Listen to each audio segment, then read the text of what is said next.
Hi നമസ്കാരം. Dominic the ladies purse Mammootty കമ്പനിയുടെ 6ാമത്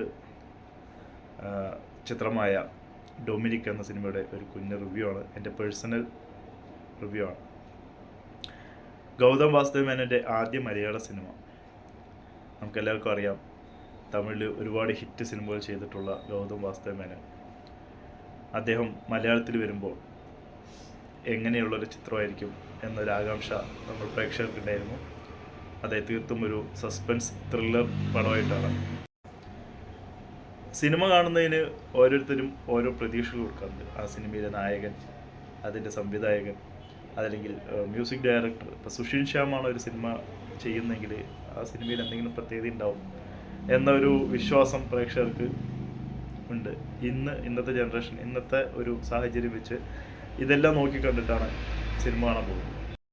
അതുപോലെ മമ്മൂട്ടി കമ്പനി ഇതിനു മുന്നേ ചെയ്ത സിനിമകളെല്ലാം നല്ല ക്വാളിറ്റിയുള്ള ഹിറ്റ് സിനിമകളാണ്.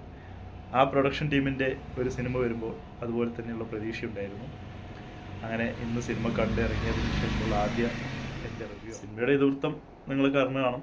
ഒരു പേഴ്സ് കിട്ടുകയും അതിന് ചുറ്റുപറ്റിയുള്ള കേസ് അന്വേഷണമൊക്കെ തന്നെ. ഒരു പ്രൈവറ്റ് ഡിറ്റക്റ്റീവ് CI ഡൊമിനിക് എന്ന കഥാപാത്രമാണ് മമ്മൂക്കതിനകത്ത് ചെയ്തിരിക്കുന്നത്. അസിസ്റ്റൻ്റായിട്ട് ഗോകുൽ സുരേഷ് ഉണ്ട്. മമ്മൂക്കയുടെ പെർഫോമൻസ് നല്ല രസമായിരുന്നു കണ്ടിരിക്കാൻ. ഇൻ്റർവ്യൂവിൽ വരെയൊന്നും നമുക്ക് പടം പോകുന്നത് തന്നെ അറിയില്ല. നല്ല സിറ്റുവേഷൻ കോമഡികളൊക്കെ നന്നായിട്ട് ചെയ്തിട്ടുണ്ട്. പിന്നെ അതുപോലെ തന്നെ ഒരു സോങ്ങിൽ ആൾ നല്ല ലുക്ക് വൈസ് ഒക്കെ പിന്നെ വേറെ ഒന്നും പറയേണ്ട കാര്യമില്ല. ആൾ ഇപ്പോഴും ആ ഏജിനനുസരിച്ചിട്ടുള്ള കഥാപാത്രം, അങ്ങനെ കൂടുതൽ ആക്റ്റീവായിട്ടൊന്നുമല്ല, എങ്കിലും നൈസായിരുന്നു കാണാൻ. പിന്നെ കഥയിലോട്ട് വരികയാണെങ്കിൽ ഇത് എന്തോ ഗൗതം മേനോനിൽ നിന്നും ഞാൻ എക്സ്പെക്റ്റ് ചെയ്ത ആ സംഭവം അതിനകത്ത് വന്നിട്ടില്ല. കാരണം വേട്ടയാട് വിളയാട്, കാക്ക, വാരണമായിരം, അങ്ങനെ ഒത്തിരി സിനിമകൾ ചെയ്തിട്ടുള്ള ഒരു ഗംഭീര ഡയറക്ടറാണ്. ആൾക്ക് മമ്മൂക്കാൻ്റെ കയ്യിൽ കിട്ടി ഇനിയും കുറച്ചും കൂടി ബെറ്റർ ആക്കാനുള്ള സംഭവം അതിനകത്ത് ചെയ്യാൻ. വലിയ ഹൈപ്പോ അതുപോലെ തന്നെ ഒരുപാട് പ്രൊമോഷൻ വർക്കുകളൊന്നും അധികം തന്നെ ഈ സിനിമയ്ക്ക് ഉണ്ടായിരുന്നില്ല. സാധാരണ നമ്മൾ മമ്മൂട്ടിയുടെ സിനിമകൾ കാണുമ്പോൾ അതിന് മുന്നേ കുറേ ചാനലുകളിലും അതുപോലെ തന്നെ ഇൻ്റർവ്യൂകളൊക്കെ കാണാറുണ്ടായിരുന്നു. ഈ സിനിമയ്ക്ക് അതൊന്നും ഉണ്ടായിരുന്നില്ല.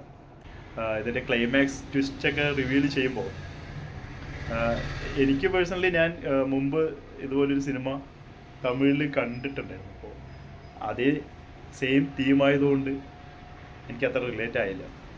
അതിപ്പോൾ ഈ ട്വിസ്റ്റൊന്നും അറിയാത്ത ആദ്യമായിട്ട് ഈ സംഭവങ്ങളൊക്കെ കാണുന്നവർക്കൊരു പുതിയൊരു അനുഭവമായിരിക്കും. പിന്നെ ക്ലൈമാക്സിനോട് അടുക്കുമ്പോഴാണ് കുറച്ച് പടം സ്പീഡാവുന്നത്. എങ്കിലും എനിക്ക് മുൻ മമ്മൂട്ടി കമ്പനിയുടെ സിനിമകളുടെ അത്രയൊന്നും വലിയ എഫക്റ്റ് ചെയ്തില്ല ഉള്ളത് പറഞ്ഞാൽ എൻ്റെ പേഴ്സണൽ ഒപ്പീനിയനാണ്. അപ്പോൾ ഡൊമിനിക് ദ ലേഡീസ് പേഴ്സ് ഒരു പെർഫോമൻസ് നോക്കുകയാണെങ്കിൽ മമ്മൂക്ക നല്ല ഹ്യൂമറിൻ്റെ അകമ്പടിയോട് കൂടിയിട്ട് നല്ല രസത്തിൽ തന്നെ അഭിനയിച്ചിട്ട് അത് കാണാൻ നല്ല രസമായിരുന്നു മൊത്തത്തിൽ. പിന്നെ ഗോകുൽ സുരേഷാണ് ആളുടെ അസിസ്റ്റൻ്റായിട്ട് വർക്ക് ചെയ്തത്.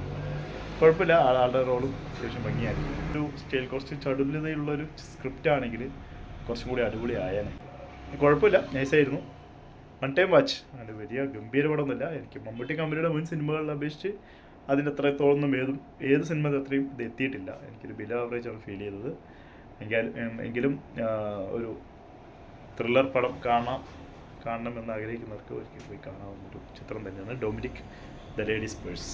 ഓക്കെ, ഇനി നമുക്ക് അടുത്തൊരു സിനിമയുടെ റിവ്യൂ ആയിട്ട് വീണ്ടും കാണാം. അതായിരിക്കും. ബൈ.